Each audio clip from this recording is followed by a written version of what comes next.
Assalamualaikum warahmatullahi wabarakatuh, dan salam sejahtera untuk kita semua. Halo, apa kabar teman-teman semuanya? Semoga kita semua dalam keadaan sehat-sehat semua. Baiklah, pada video kali ini, kami dari kelompok 3 akan membawakan sebuah materi pendidikan kewarganegaraan yang bertemakan integrasi nasional. Baiklah, sebelum itu, apa sih materi-materi yang akan kami bawakan pada video kali ini? Berikut adalah materi-materi yang akan kami bawakan pada video kali ini. Baik, yang pertama itu ada definisi dari integrasi nasional. Yang kedua, bentuk-bentuk integrasi. Ketiga, jenis-jenis integrasi.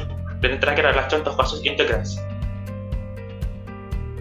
Yang pertama itu adalah makna integrasi nasional. Secara etimologi, integrasi nasional terdiri atas dua kata, yaitu integrasi dan nasional. Integrasi nasional terdiri dari dua kata. Yang pertama integrasi yang berasal dari bahasa Inggris, yaitu integration, yang artinya pembauran. Pembauran dapat mewujudkan persatuan dan kesatuan yang utuh. Lalu, kata nasional berasal dari bahasa Inggris, yaitu nation, yang artinya bangsa, rakyat, atau negara. Maka secara etimologi, integrasi nasional berarti pembauran bangsa dalam persatuan dan kesatuan yang utuh. Ada beberapa pendapat ahli mengenai integrasi ini. Yang pertama itu ada pendapat dari Sapurdin Bahar pada tahun 1996. Ia mengatakan bahwa integrasi adalah upaya menyatukan seluruh unsur suatu bangsa dengan pemerintah dan wilayahnya. Lalu pendapat kedua, menurut Liza Nur Abni pada tahun 2001, ia mengatakan bahwa pembentukan suatu identitas nasional dan penyatuan berbagai kelompok sosial dan budaya ke dalam satu kesatuan wilayah.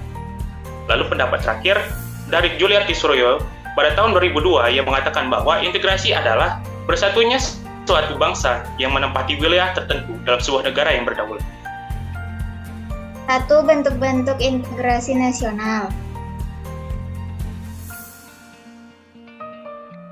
Yang pertama ada integrasi wilayah. Integrasi wilayah Nusantara merupakan perwujudan satu kesatuan pulau dalam ruang wilayah Nusantara. Sebagai konsekuensi logis, negara Indonesia harus mampu menjaga keutuhan wilayah Nusantara. Tidak boleh satu jengkal pun wilayah Nusantara diambil secara paksa oleh negara lain maupun dijual. Selanjutnya, ada integrasi ideologi. Sebagai ideologi, jelas Pancasila dipandang mampu mewujudkan integrasi bangsa dan negara Indonesia. Anjuran integrasi terlihat pada semboyan Bhinneka Tunggal Ika. Artinya berbeda-beda tetapi tetap satu. 3. Integrasi politik. Integrasi politik dapat dimaknai sebagai kesatuan politik untuk pembangunan bangsa dan pencapaian tujuan nasional. Aktivitas, cara, bentuk, gaya, dan strategi politik berbeda-beda. Selanjutnya ada integrasi ekonomi, yaitu suatu kebijakan komersial yang secara diskriminatif mengurangi atau bahkan menghapus batas atau hambatan perdagangan hanya kepada orang atau sekelompok orang yang telah melakukan kesepakatan terlebih dahulu. Kemudian ada integrasi sosial budaya. Pada intinya adalah kemampuan setiap etnis beradaptasi, menerima dan bertoleransi atas eksistensi keanekaragaman suku bangsa, bahasa daerah atau bahasa lokal, adat istiadat, norma, kebiasaan, sistem sosial budaya yang berbeda di dalam lingkup wilayah Nusantara Indonesia menjadi suatu kebersamaan yang kuat dan utuh. 6. Integrasi pertahanan dan keamanan. Integrasi pertahanan dan keamanan pada hakikatnya adalah terlaksananya hak dan kewajiban warga negara dalam pembelaan negara. Salah satu bentuk refleksi bela negara yaitu kewajiban memberikan rasa aman, tentram, tertib, dan kondusif di tengah-tengah kehidupan masyarakat. Selanjutnya yaitu jenis-jenis integrasi, yaitu integrasi asimilasi yang merupakan penggabungan dua atau lebih kebudayaan yang menghilangkan ciri khas kebudayaan aslinya yang diterima oleh masyarakat. Lalu akulturasi yaitu merupakan penggabungan dua atau lebih kebudayaan tanpa menghilangkan ciri khas kebudayaan asli di suatu lingkungan.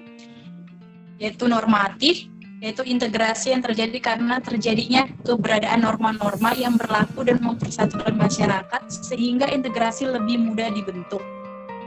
Lalu ada instrumental, itu terjadi dan tampil secara nyata sebagai akibat adanya kesegeragaman antara individu dalam lingkungan masyarakat.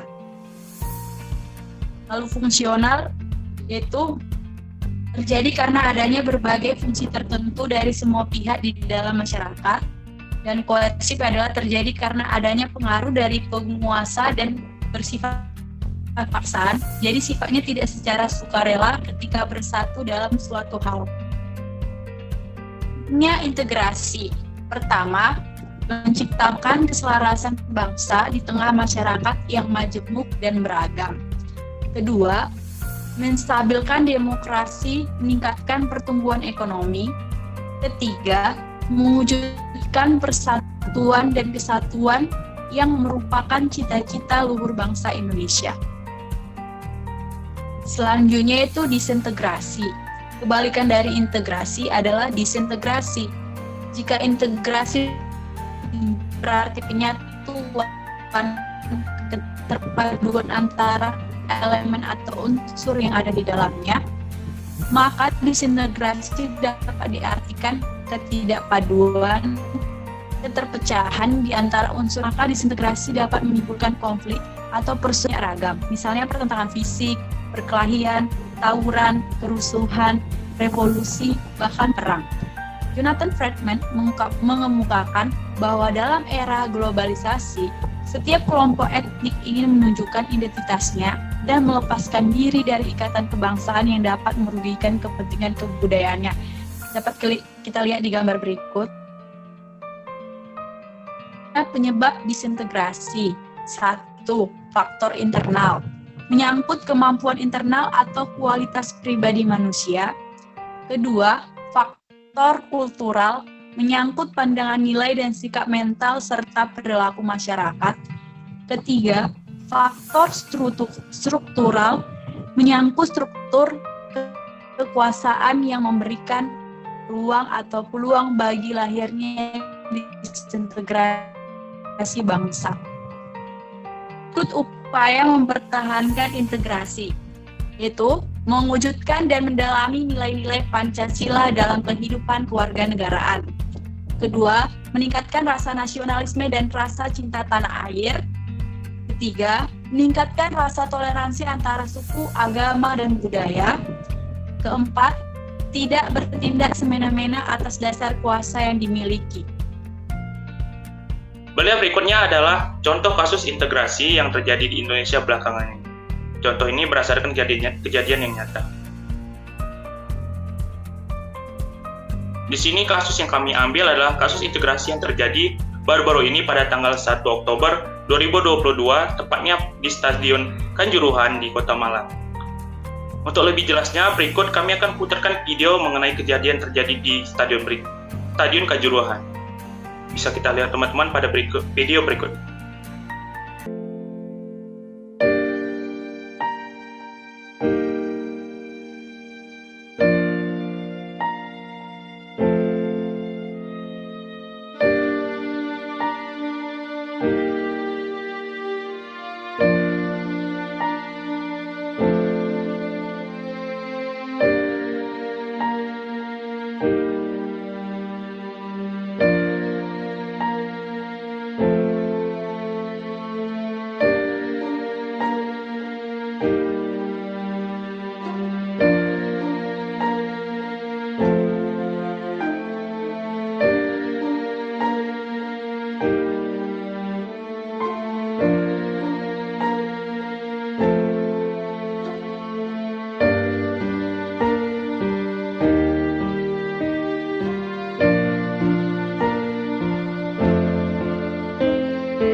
Baik teman-teman, itu tadilah video mengenai kejadian yang terjadi di Stadion Kanjuruhan Kota Malang.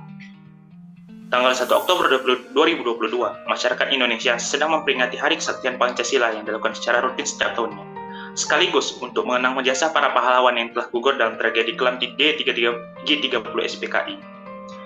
Masih dalam peringatan Hari Kesaktian Pancasila, tepat pada jam 22.00 waktu Indonesia Barat, terjadi pula tragedi yang mencoreng dunia sepak bola Indonesia. Berawal dari duel bergengsi antara Arema melawan Persebaya dengan skor akhir 2-3, yang dimenangkan oleh Persebaya yang berakhir memakan korban sebanyak 705 orang yang diantaranya 131 orang tewas dan 574 lainnya luka-luka.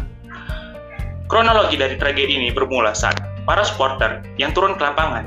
Kemudian, pihak keamanan mengendalikan supporter yang turun dengan tembakan gas air mata ke arah lapangan sampai tribun sehingga supporter mengalami sesak napas. Akibat dari kurang asupan oksigen dan berdesakan dengan orang lain sehingga mengakibatkan beberapa orang pingsan dan meninggal di tempat. Aksi itu memicu kemarahan para supporter dengan melawan balik pihak keamanan serta merusak semua fasilitas yang sekiranya milik pihak keamanan. Saat ini, pihak kepolisian sudah mengantongi 6 tersangka yang bertanggung jawab atas tragedi berdarah ini. Tragedi yang menimpa supporter bukanlah hal yang baru bagi dunia sepak bola di Indonesia.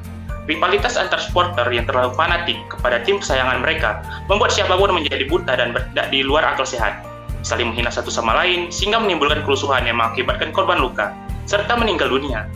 Dan tragedi Kanjuruhan adalah tragedi yang paling banyak memakan korban di Indonesia dan menjadi yang kedua di dunia setelah tragedi di Lima, negara Peru pada tahun 1964. Tragedi Kanjuruhan memberikan tamparan keras kepada seluruh masyarakat Indonesia, khususnya supporter sepak bola dari berbagai tim, dan memaksa mereka untuk mengakhiri rivalitas yang sudah terjadi selama puluhan tahun dan menciptakan sebuah perdamaian antar supporter. Berangkat dari sebuah konflik, berubah menjadi integrasi sosial. Apa yang membuat perbedaan ini menjadi sebuah persatuan? Berikut akan ditambahkan oleh teman saya. Perbedaan keragaman yang terjadi di Indonesia juga bisa mengakibatkan sebuah proses persatuan antar individu maupun kelompok yang bisa disebut sebagai integrasi sosial. Contohnya, konflik antar supporter dapat meningkatkan solidaritas sesama supporter sepak bola ketika bertemu dengan supporter dari tim lain, atau bagaimana masyarakat Indonesia bertahan melawan penjajah Belanda tanpa memperdulikan perbedaan suku, agama, budaya, dan lain-lain. Terjadinya integrasi sosial diakibatkan oleh adanya kesamaan tujuan yang ingin diraih melalui kesepakatan yang telah dibuat bersama. Terdapat bentuk-bentuk integrasi sosial yang terjadi dalam kehidupan sehari-hari, di antaranya adalah integrasi normatif, yaitu integrasi yang terjadi akibat adanya norma-norma atau aturan adat istiadat yang berlaku di masyarakat. Contohnya norma kesopanan, yaitu bertutur kata dengan baik. 2. Integrasi fungsional. Integrasi yang terjadi sebagai akibat adanya fungsi tertentu dalam masyarakat. Misalnya Pulau Jawa penghasil adalah penghasil beras. Maka untuk mendapatkan stok beras dari Pulau Jawa, kita harus menjaga hubungan baik dengan Pulau Jawa. Dan yang terakhir ada integrasi koersif, integrasi yang terjadi akibat keterpaksaan.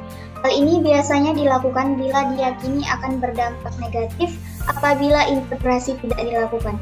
Contohnya adalah tragedi Kanjuruhan yang memaksa semua supporter sepak bola di Indonesia untuk berdamai agar tidak ada lagi korban yang berjatuhan akibat rivalitas antar supporter.